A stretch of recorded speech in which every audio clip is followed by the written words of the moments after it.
우리에게 주신 하나님의 말씀 갈라디아서 3장 1절에서 14절까지 말씀입니다. 우리 갈라디아서 3장 1절에서 14절까지 말씀입니다. 우리 주신 말씀 한 절씩 교독합니다. 갈라디아서 3장 1절에서 14절까지 말씀입니다. 어리석도다 갈라디아 사람들아, 예수 그리스도께서 십자가에 못 박히신 것이 너희 눈앞에 밝히 보이거늘 누가 너희를 꾀더냐?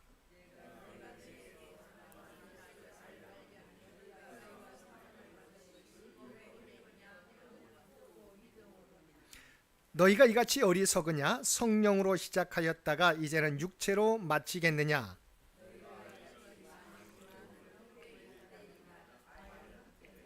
너희에게 성령을 주시고 너희 가운데서 능력을 행하시는 이의 일이 율법의 행위에서냐 혹은 듣고 믿음에서냐?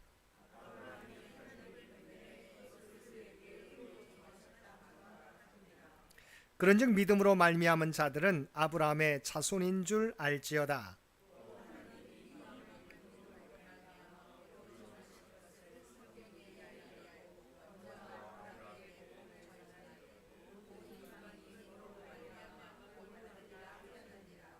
그러므로 믿음으로 말미암은 자는 믿음이 있는 아브라함과 함께 복을 받느니라.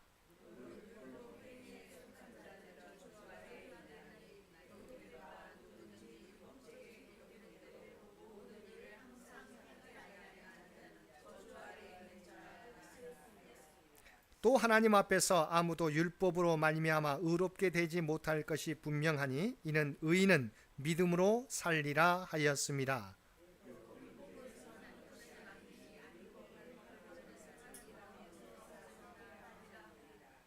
그리스도께서 우리를 위하여 저주를 받은 바 되사 율법의 저주에서 우리를 속량하셨으니 기록된 바 나무에 달린 자마다 저주 아래에 있는 자라 하였습니다.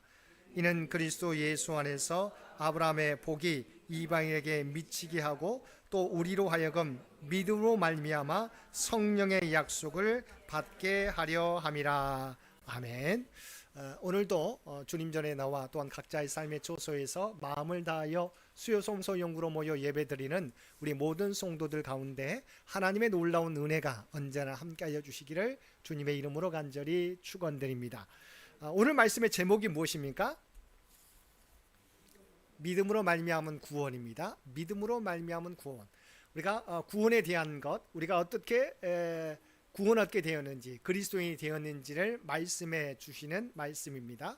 우리가 잘 알고 있는 말씀이지만 다시 한번 우리에게 주신 말씀을 통해서 다시 한번 확인하는 시간, 또한 그 말씀을 통해서 우리가 어떻게 살아가야 되는지 결단하는 시간 갖도록 하겠습니다. 특별히 우리가 항상 성경을 보게 될 때 그 성경이 어떤 배경에서 쓰여졌는가를 먼저 이해하는 것이 중요합니다. 오늘 우리가 함께 읽은 이 말씀은 갈라디아서 3장입니다. 그러니까 바울 사도가 갈라디아 교회에 보낸 편지가 갈라디아서입니다. 갈라디아는 우리가 갈라디아 지역을 의미합니다. 우리가 소아시아 바울의 1차 전도 여행 지역이 갈라디아 지역이었습니다. 이곳은 우리가 말하는 예루살렘이라고 하는 팔레스타인 땅이 아닙니다. 소아시아 지역, 우리가 갈라디아 지역입니다. 그래서 제1차 선교 여행에 가서 복음을 증거했었던 곳, 그래서 복음을 받아들였던 곳이 이 갈라디아 교회, 갈라디아 여러 지역에 흩어져 있는 교회들이었다고 하는 것이죠. 그런데 문제가 있었습니다. 자, 바울 사도의 복음을 통해서 많은 사람들이 예수 그리스도를 믿음으로 얻는 구원을 받아들였어요. 그런데 그 이후에 율법주의자들이 들어갔어요. 그래서 바울에게 갈라디아 교회 성도들에게 말하기를 예수 믿어야 구원받는 건 맞다. 그러니까 예수 그리스도를 믿어야 된다. 그러나 그것만으로는 완전하지 않고 할례와 율법을 지켜야 된다고 그들이 주장하기 시작했다고 하는 것이죠. 그래서 이 갈라디아 교회의 문제는 뭐였냐? 복음이 전달된 이후에 거짓 우리가 말하는 율법주의자들이 와서 예수 그리스도에 대한 믿음 외에 플러스 바로 할례와 율법을 지켜야 구원을 얻는다고 주장하기 시작했다는 것이죠. 이것을 바울이 나중에 듣게 되었어요. 왜냐하면 첫 번째 1차 전도 여행을 통해서 복음을 전파했어요. 그래서 많은 사람들이 그 복음을 듣고 구원을 받고 교회를 세우게 되었어요. 그런데 그 교회 가서 바로 이 율법주의자들이 그리스도 믿는 건 맞지만 그러나 할례와 율법을 지켜야 된다고 주장했어요. 그러니까 이 교회 가운데 혼란이 있었던 것이죠. 그래서 그 상황에 대해서 오늘 3장의 말씀을 통해서 다시 한번 말씀해 주고 있는 것입니다. 자, 그러면 3장 1절 말씀 한번 보겠습니다. 바울 사도가 갈라디아 교회, 이런 상태 가운데 있었던 갈라디아 교회에 말씀해 주신 내용입니다. 우리 함께 읽겠습니다. 어리석도다 갈라디아 사람들아, 예수 그리스도께서 십자가에 못 박히신 것이 너희 눈앞에 밝히 보이거늘 누가 너희를 꾀더냐.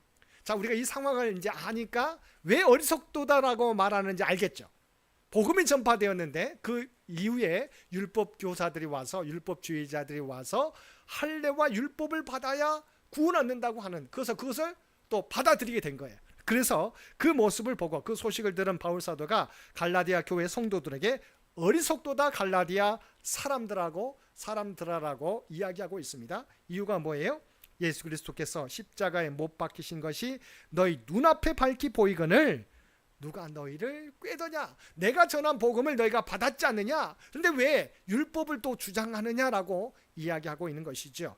그러면서 예수 그리스도께서 왜 십자가에 못 박히셨느냐를 확인하라고 하는 거죠. 왜 예수 그리스도께서 십자가에 못 박히셨습니까? 율법으로 구원을 얻으면 예수님은 십자가에 못 박히실 이유가 없어요. 그러니까 우리 율법으로 구원받을 수 있다고 한다면 우리가 예수님께서 십자가에 못 박히실 이유가 없다는 것이죠. 하나님의 아들이 왜 하늘 보좌를 버리시고 이 땅에 오셔서 십자가 고난을 받으셨습니까? 율법으로는 구원을 얻지 못하기 때문이라고 하는 것이죠. 그래서 우리가 3장을 시작하기 전 2장 마지막 21절, 2장 21절 말씀에 보면 이렇게 다시 한번 말하고 있습니다. 내가 하나님의 은혜를 패하지 아니하노니 만일 의롭게 되는 것이 율법으로 말미암으면 그리스도께서 헛되이 죽으셨느니라. 다시 한번 확인해 주고 있죠. 그러니까 먼저 2장 21절에서도 율법으로 우리가 구원을 얻을 수 있다면 예수님께서 십자가에 죽으신 것은 헛되다라고 이야기하는 것이죠. 이건 반문하는 것입니다. 어떤 사람도 율법을 지킴으로 구원을 얻을 수 없기 때문에 예수 그리스도의 십자가는 반드시 있어야 된다고 하는 것이죠. 그러니까 거짓 교사들이 말하는 율법을 우리가 할례를 받아야 되고 율법을 우리가 지켜야 구원 얻는다고 하는 것은 잘못된 것이다. 만약 그거였으면 예수님은 십자가에 돌아가시지 않으셨을 것이다. 그 누구도 율법을 지킬 수 없기 때문에 바로 주님께서 십자가에 달려 돌아가신 것임을 이야기하고 있습니다. 십자가를 통해서 다시 한번 믿음으로 얻는 구원을 확인해 주고 있어요. 두 번째, 성령에 대해서도 마찬가지입니다.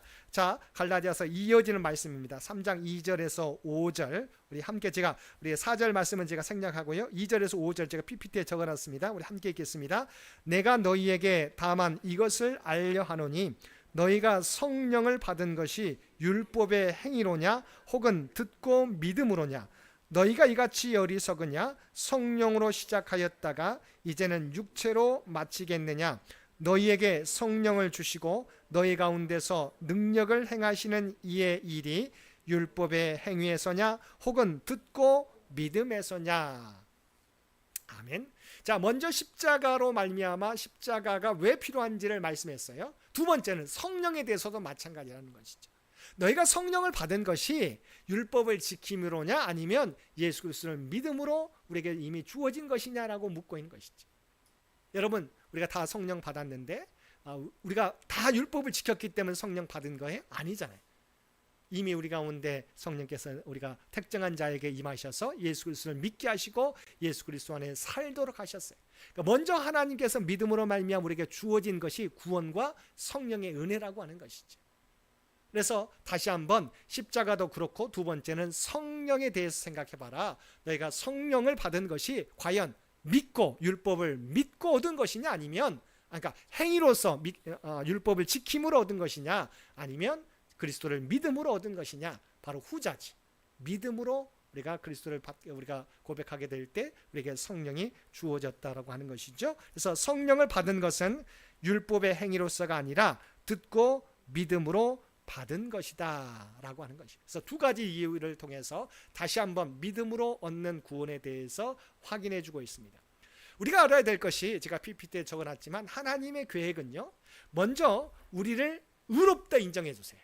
그리스도의 십자가 은혜를 통해서 믿기만 하면 먼저 의롭다 인정해 주시고 그 이후에 우리가 구원받은 자답게 우리를 변화시켜 가신다는 것이죠. 바로 그 다음에 의롭게 변화시켜 가요. 먼저 우리를 의롭다 인정해 주시고 그 다음에 구원받은 자답게 성령을 우리한테 내주해 주시기 때문에, 우리 안에 내재하시기 때문에 성령의 인도하심을 따라 살아가게 될 때 우리가 거룩하게 변화된다고 하는 것이죠. 로마서 8장 9절입니다. 제가 PPT에 적어놨습니다. 로마서 8장 9절. 만일 너희 속에 하나님의 영이 거하시면 너희가 육신에 있지 아니하고 영에 있나니 누구든지 그리스도의 영이 없으면 그리스도의 사람이 아니라. 먼저 우리가 하나님의 영이 우리 가운데 거하시기 때문에 예수 그리스도를 주로 고백할 수 있게 되었다는 것이죠. 먼저 성령님께서 우리 가운데 들어오셔서 그 다음에 우리 가운데 내주하셔서 예수 그리스도를 주로 고백하게 할 뿐만 아니라 그 이후에 먼저 의롭다 인정해 주시고 그 다음에 내주하시기 때문에 끊임없이 우리에게 하나님의 말씀을 생각나게 하시고 가르쳐 주시고 해서 인도해 주세요. 그래서 우리는 그 말씀에 순종하며 살아가면 우리의 삶이 거룩해진다고 하는 것이죠. 그러니까 우리가 그리스도를 영접했다면 우리 안에 그리스도의 영인 성령께서 거하시는 것. 그래서 저와 여러분 모두는 이미 성령께서 여러분 안에 거하신 거예요. 왜냐하면 예수님이 믿어진다는 것, 제가 지난번에 설명했잖아요. 예수님은 우리가 어떻게 보면 2000년 전의 분이에요. 그 다음에 저희하고 저희 한반도 땅에 살아가신 분이 아니에요. 우리하고 전혀 인간적으로 보면 상관이 없는 분이에요. 그렇지만 그 주님을 우리가 믿게 되잖아요. 어떻게 믿어요? 성령께서 우리 가운데, 특정한 사람들 가운데 여러 사람을 통해서 예수 그리스도의 복음이 전파되게 하시고 그 복음을 믿게 만드신 거죠. 우리 안에 성령께서 계셔서 예수 그리스도를 믿게 하신 거예요. 그래서 우리가 의로워져서 우리를 구원받는 게 아니라 먼저 믿게 하셔서 성령께서 우리 가운데 내주하셔서 믿게 하시고 우리를 구원받게 하신다고 하는 것이죠. 그래서 우리 모두는 성령이 함께 하시는 그리스도의 사람인 것이죠. 하나님의 백성이라고 하는 것입니다. 그래서 성령을 받았다고 하는 증거, 그래서 사람들이 물어요. 물으면 대답을 잘 못해요. 당신은 성령 받았습니까? 그러면 왠지 저는 방언도 받지 못하는 것 같고 뜨겁게 기도할지도 모르는 것 같고 해서 왠지 좀 성령을 받은 것 같기도 하고 받지 않은 것 같기도 하다라고 생각할 때가 있잖아요. 그러나 우리 모두는 다 성령을 받은 거예요. 왜냐하면 예수 그리스도가 나의 구주로 믿어지면 이것은 인간의 생각으로 가능하지 않아요. 성령께서 우리 가운데 오셔야만, 내주하셔야만 고백할 수 있기 때문이라고 하는 것이죠. 그래서 바로 성령을 받은 증거는 복음을 듣고 예수 그리스도를 믿는 것 자체가 이미 성령께서 우리 가운데 거하신다는 증거예요. 그러니까 먼저 오셨어요. 그래서 의롭다 인정해 주셨어요. 복음을 믿게 하시기 때문에. 그 다음에는 뭐예요? 자, 우리 가운데, 우리 안에 양심도 있지만 우리 가운데 성령이 계셔서 하나님의 말씀을 늘 깨닫게 하세요. 생각나게 하세요. 그래서 그 말씀 따라 살아가도록 우리를 내주하신 성령께 인도하세요. 우리가 그 말씀에 순종하게 되면 내 모습이, 내 본성이 변화되게 되는 것이죠. 그러니까 먼저 우리를 의롭다 하시고 또한 우리를 의롭다 하신 이후에 내주하신 성령의 인도하심 따라 살아가게 될 때 우리가 또한 거룩한 삶을, 의로운 삶을 살게 된다고 하는 것이죠. 그래서 바로 십자가와 성령을 통해서 우리가 믿음으로 구원을 얻게 되는 것을 바울은 갈라디아 교회 성도들에게 다시 가르쳐주고 있어요.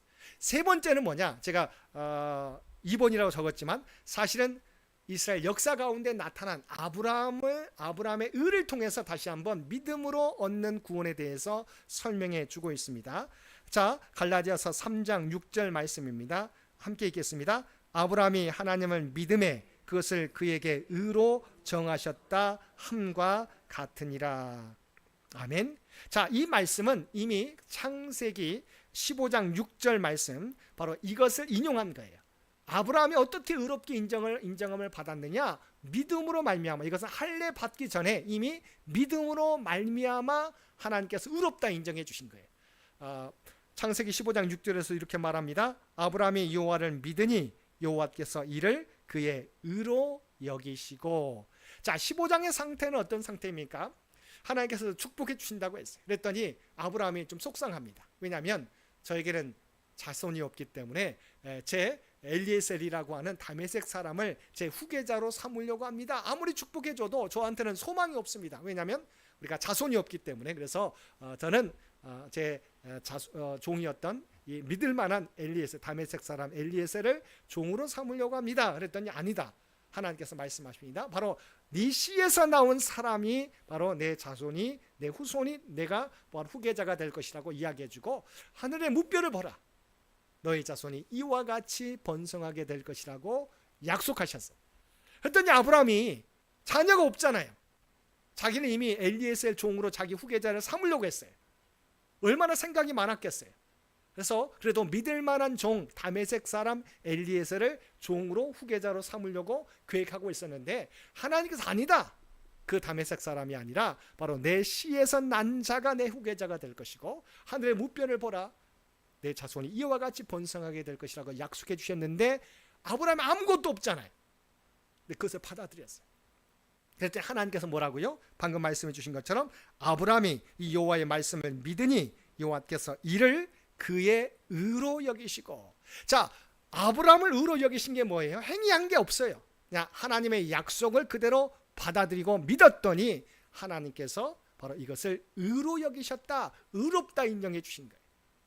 자, 이것이 단순히 아브라함이 믿음으로 말미암아 구원 얻는 것인데, 의롭게 인정한 것인데, 이것은 단순히 아브라함에게만 해당되지 않고 장차 이방인들에게도 해당된다. 바로 당신들, 갈라디아 사람들, 원래 이방인이잖아요. 갈라디아 사람들 당신에게도 이미 하나님께서 이것을 계획하시고 아브라함에게 민지 보여주셨습니다 라고 말씀하신 겁니다. 그래서 갈라디아 3장 7절에서 8절 말씀입니다. 함께 읽겠습니다. 그런즉 믿음으로 말미암은 자들은 아브라함의 자손인 줄 알지어다. 또 하나님이 이방을 믿음으로 말미암아 의로 정하실 것을 성경이 미리 알고 먼저 아브라함에게 복음을 전하되 모든 이방인이 너로 말미암아 복을 받으리라 하였느니라. 아멘. 바로 아브라함이 믿음으로 말미암아 의로 인정받은 것처럼 이것은 이방인들이 그리스도를 믿음으로 말미암아 의로, 바로 의롭다 인정함을 받게 될 것을 이미 보여주신 것이라고 바울 사도는 이야기하고 있습니다. 왜냐하면 이스라엘 백성들이, 율법주의자들이 누구를 가장 좋아해요? 믿음의 조상 아브라함, 또 율법에 우리가 율법을 받았던 모세를 너무도 좋아해요. 아브라함과 모세를 너무도 중요하게 여기죠. 그러니까 믿음의 조상 아브라함도 율법을 지킴으로 행위로서 의롭다 인정함을 받은 게 아니라 할례를 받기 전에 이미 창세기 15장 6절 말씀에서 이미 믿음으로 의롭다 인정함을 받았다. 마찬가지다.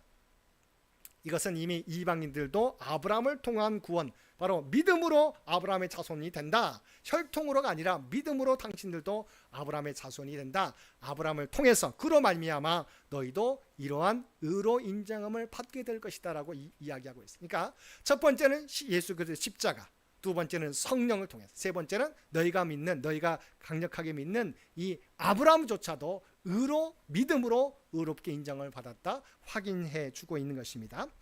그러면서 그러면 왜 하나님은 믿음으로 말미암은 구원을 우리에게 허락해 주고 있느냐? 자, 두 번째입니다. 율법 행위에 속한 자, 이들은 우리가 저주 아래 있다고 이야기합니다. 왜냐하면 왜 율법 행위에 속한 자를, 율법을 지켜야 구원을 얻는다고 하는 사람들이 저주 아래 있느냐 하냐면, 그들이 율법을 다 지킬 수가 없기 때문이라고 하는 것이죠. 자, 우리가 다음 시간에 배울 건데, 다음 시간에는 바로 율법은 뭐예요? 몽학 선생, 우리가 초등교사, 우리를 이끌어주는 초등교사, 좀 더 그 부분에 대한 것은 제가 다음 시간에 한번 나누겠는데, 자, 왜 율법을 주셨습니까? 율법은 구원을 얻기 위해 주신 것이 아니라 율법을 다 지킬 수 없기 때문에, 그러면 뭐예요? 율법을 다 지키지 못하면 내가 죄인이라고 하는 깨닫게 되는 것이죠. 그래서 율법은 구원을 얻도록 하는 것이 아니라 율법을 통해서 우리가 죄인됨을 깨닫게 하기 위한 것이다 라고 하는 것이죠. 그러니까 율법을 지켜야 구원 얻는다고 하는 사람들은 저주 아래에 있다. 왜냐하면 하나님의 목적을 알지 못하기 때문에, 왜냐하면 율법을 다 지키지 못하기 때문에, 지킬 사람이 아무도 없기 때문에 모두가 우리가 저주 안에 있을 수밖에 없다. 3장 10절 말씀입니다.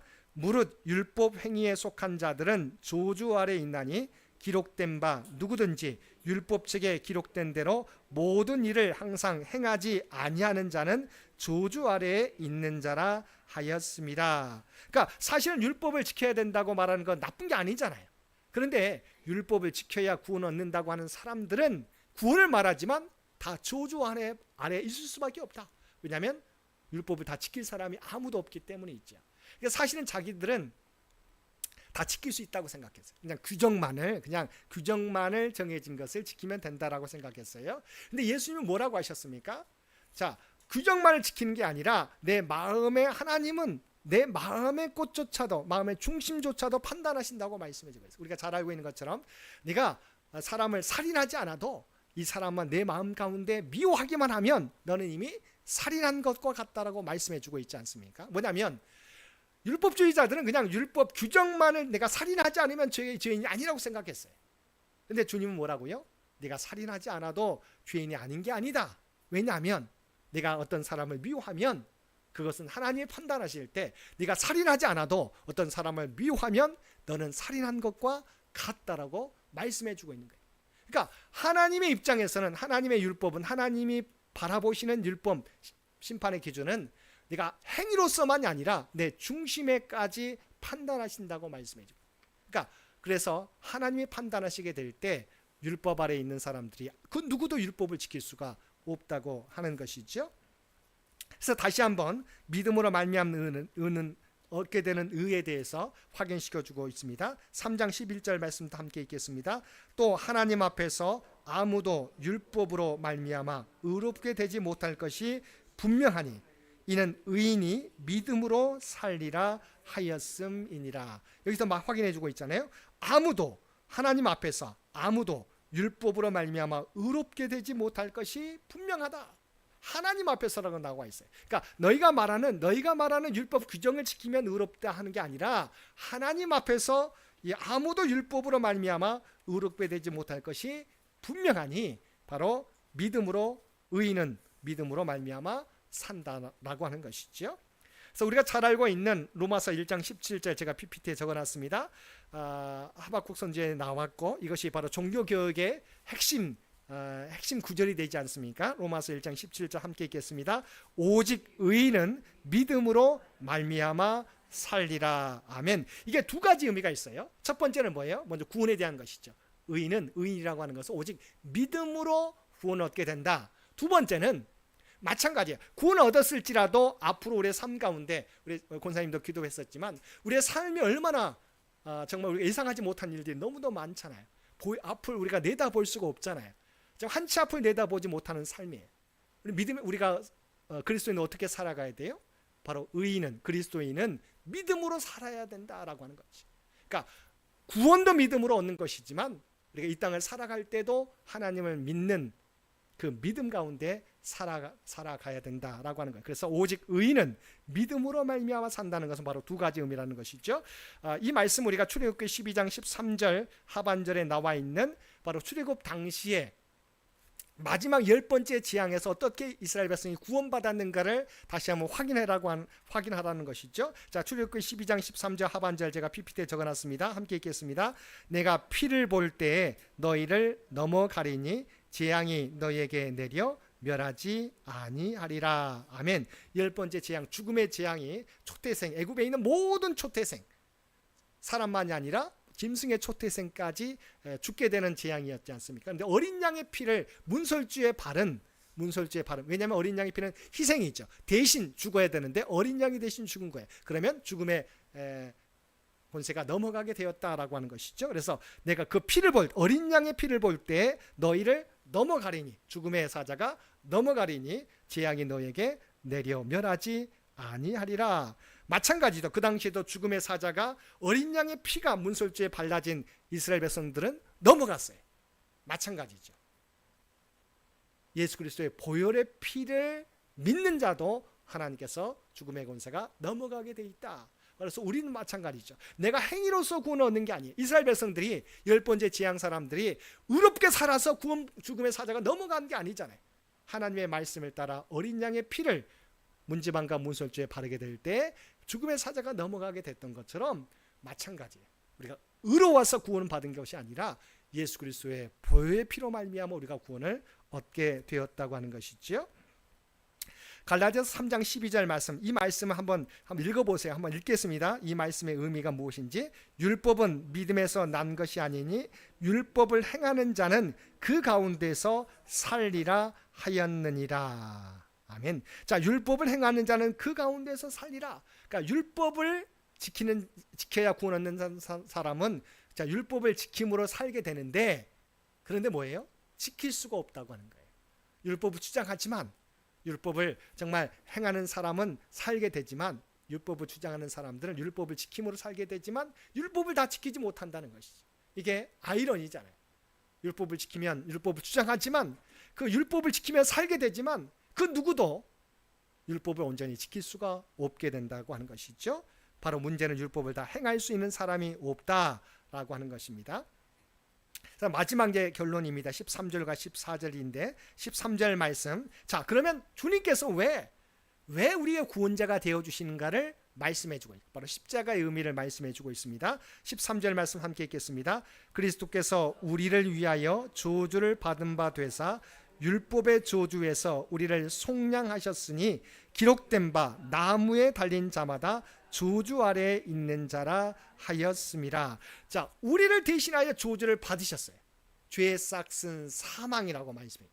그러니까 죄의 결과는 사망이에요.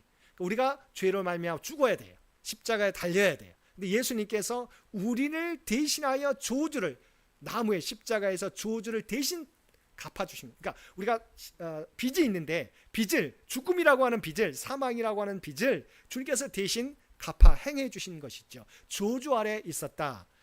우리가 받아야 할 바로 저주를 그리스도께서 대신 받으심으로 우리는 속량, 자유함을 얻게 된 것입니다. 그러니까 주님께서 우리를 대신하여 십자가의 저주를 받으심으로 우리의 죄가 속량받게 된 것이죠. 그러니까 그래서 왜 예수님의 십자가가 우리의 구원이 되느냐? 우리의 죄를 대신 갚아주신 것이 되기 때문이다.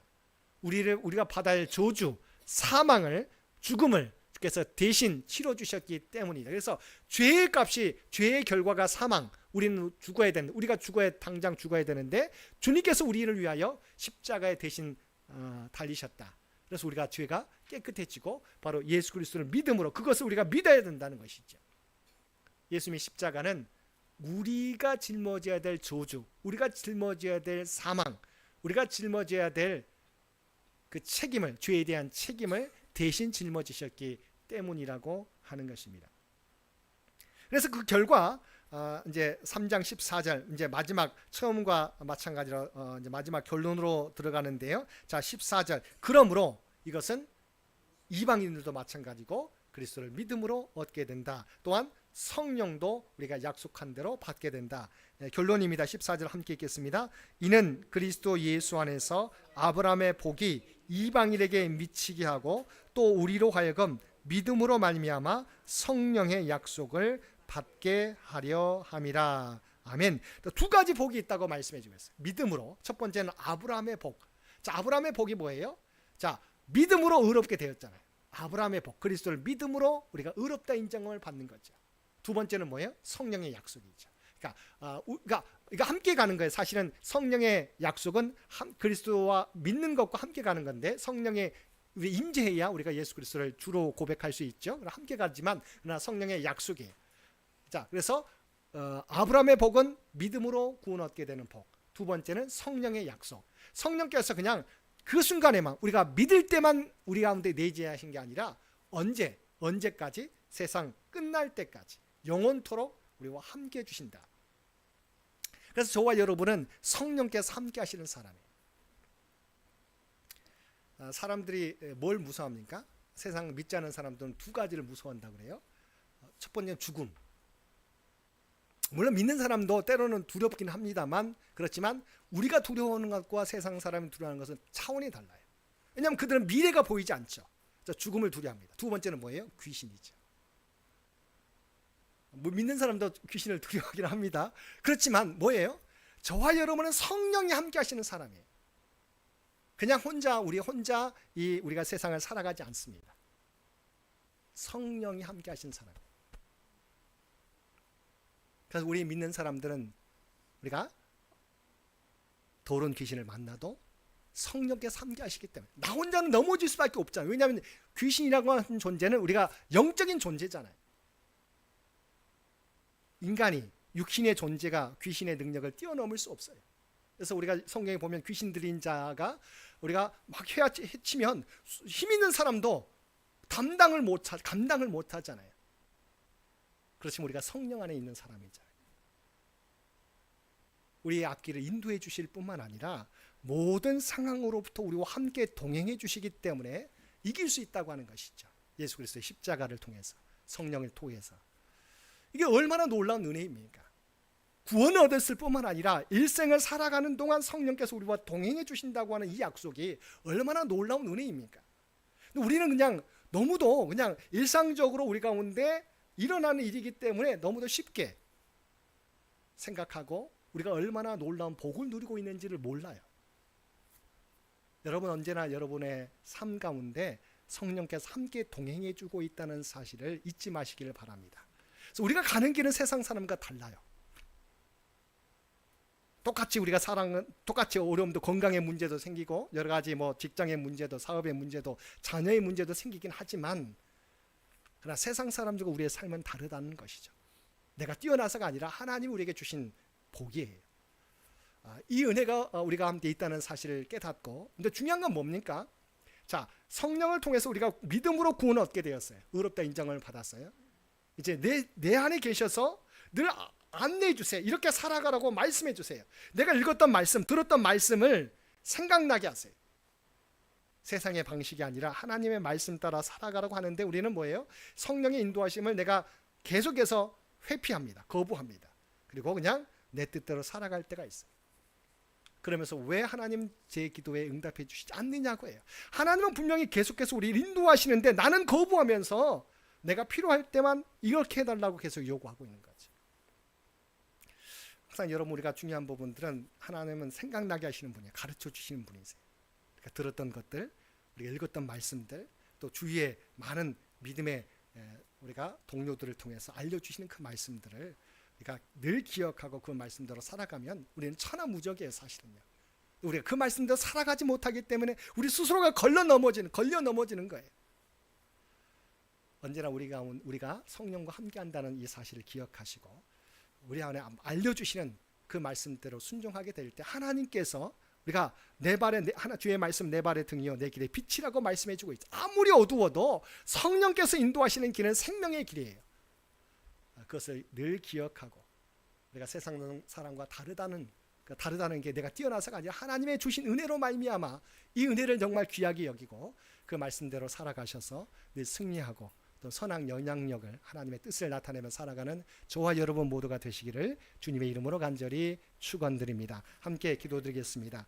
사랑과 은혜가 충만하신 아버지 하나님, 하나님께서 우리에게 주신 은혜가 얼마나 놀라운지요. 그러나 우리는 그 은혜를 너무도 가볍게 여기고 그 길을 회피하며 살아갈 때가 많이 있습니다. 아버지 하나님, 우리 가운데 내주하시는 성령님의 인도하심에 온전히 순종하며 살아갈 수 있는 우리 모두가 되게 하여 주시옵소서. 그래 이 세상 가운데 오직 그리스도의 선한 영향력을, 생명의 빛을 전하며 살아가는 우리 모두가 되게 하여 주옵소서. 이 모든 간구 우리를 구원하여 주신 예수님의 이름으로 간절히 기도드리옵나이다. 아멘. 우리 찬송